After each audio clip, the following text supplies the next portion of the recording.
Welcome back. Thank you for staying with KTN Prime. Let's continue informing you. Now, the Kenya Kwanza coalition is mooting a counter-suit at the International Criminal Court against the Azimio la Umoja One Kenya leader Raila Odinga, accusing him of leading mass destructive demonstrations that led to deaths during the 2 weeks of mass action in the country. This comes after Raila Odinga announced he will also press charges against Deputy President Rigathi Gachagua after reporting the Inspector General of Police Japhet Koome to the International Court. And as KTN's political affairs reporter Emmanuel Tor now interrogates, Gachagua has laughed off the plans by Azimio, telling them to bring it on.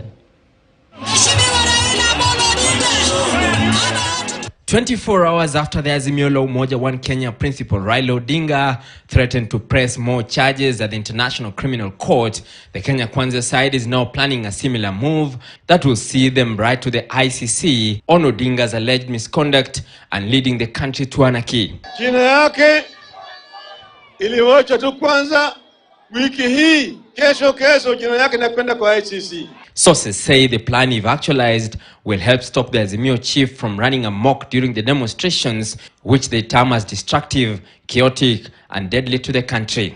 That we write to the ICC to take measures to ensure that Raila Odinga and his sponsors do not slide our country back into anarchy. But we know there is also a principle that called the polluter pays. We know in absence of mandamano, like there is none today, we can see Kenya is a very peaceful country. Therefore, if we were to look at the person who's supposed actually to be taken to that court, if there is any court to do such a thing, it's Raila Amolo Odinga. Already, Deputy President Rigathi Gachagua has told off Azimio's plans, terming them as hot air, and that he will not be coward. His counterpart, the Prime Cabinet Secretary Musalia Mudavadi, has also cautioned Odinga against potentially undermining peace. Do not try and wish a revisitation of ICC on Kenya.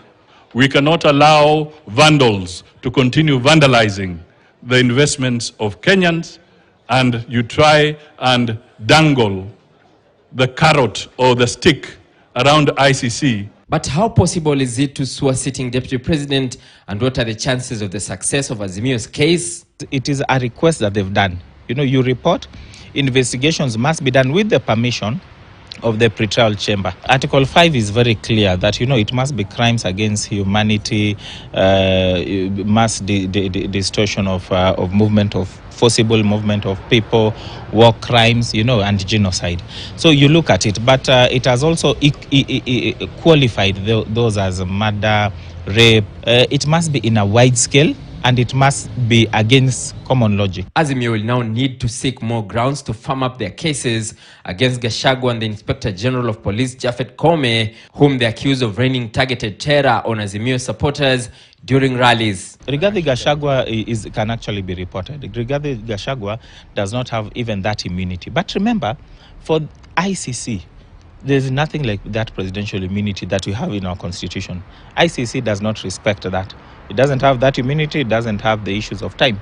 So even a sitting president, and you saw it here, the former President Uhuru Kenyatta was indicted, and he actually went. Rigathi Gachagua is a no-go zone. That one, what they say. And I'm going to tell the Deputy President, please continue fighting for the rights of the Kenyans. The price of coffee, the price of milk, the price of tea, agricultural product, continue fighting illicit alcohol that is finished wiping out a whole generation, especially in Mount Kenya region. The International Criminal Court investigates and, where warranted, tries individuals charged with the greatest crimes against humanity internationally. Kenya is among the 123 countries that are signatories to the Rome Statute, under which the ICC is anchored. Emmanuel Tor, KT News, Nairobi. Moving on, Deputy President Rigathi Gachagua has revealed